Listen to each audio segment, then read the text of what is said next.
Cinema ஃபீல்ட பொறுத்த வரைக்கும் ஒரு ஹீரோயின் என்னதான் நல்லாவே நடிச்சாலும் ஒரு கட்டத்துக்கு மேல இந்த சினிமா ஃபீல்டுல நிலைச்சு இருக்குது அப்படிங்கிறது ரொம்பவே கஷ்டம் தான். ஆனா 2002ல வந்த மௌனம் பேசியதே படத்துல லீடு ரோல்ல ஹீரோயினா அறிமுகமான த்ரிஷா இன்னைக்கு வரைக்கும் தன்னோட நடிப்பாலையும் டெடிகேஷனாலையும் தமிழ் சினிமாவில் 20 வருஷத்துக்கு மேல ஒரு முன்னணி ஹீரோயினா இருந்துகிட்டு தான் இருக்காங்க. அப்படி த்ரிஷாவோட நடிப்புல வந்த சாங்ஸ்ல பெஸ்டான ஒரு 5 சாங்ஸ் இந்த வீடியோல பார்க்கலாம். இந்த லிஸ்ட்ல நம்பர் 5ல சாமி படத்துல வந்த இந்த ஒரு ஃபேவரட்டான சாங்.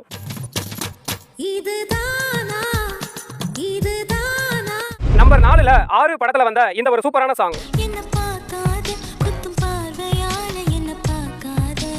நம்பர் 3ல சம்திங் சம்திங் படத்துல வந்த இந்த ஒரு அமேசிங்கான சாங். உன் பார்வையில் பைத்தியமானே உன் வார்த்தையில் பாக்கியமானே. நம்பர் 2ல கிரீடம் படத்துல வந்த இந்த ஒரு எவர்கிரீன் சாங்.